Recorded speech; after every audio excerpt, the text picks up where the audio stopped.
بسم اللہ الرحمن الرحیم۔ رمضان المبارک میں نبی اکرم صلی اللہ علیہ وسلم کی سخاوت۔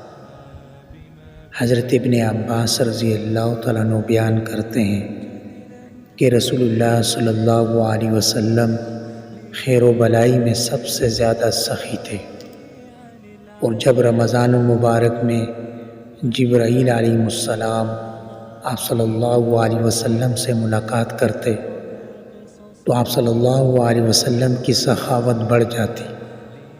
وہ رمضان کی ہر رات آپ صلی اللہ علیہ وسلم سے ملاقات کرتے تو نبی صلی اللہ علیہ وسلم انہیں قرآن سنایا کرتے تھے۔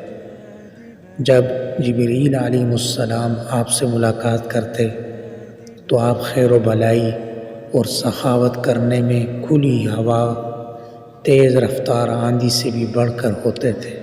وعن ابن عباس رضی اللہ تعالی عنہما قال كان رسول الله صلى الله عليه وسلم أجود الناس بالخير، وكان أجود ما يكون في رمضان، وكان جبريل يلقاه كل ليلة في رمضان يعرض عليه النبي صلى الله عليه وسلم القرآن، فإذا لقيه جبريل كان أجود بالخير من الريح المرسلة۔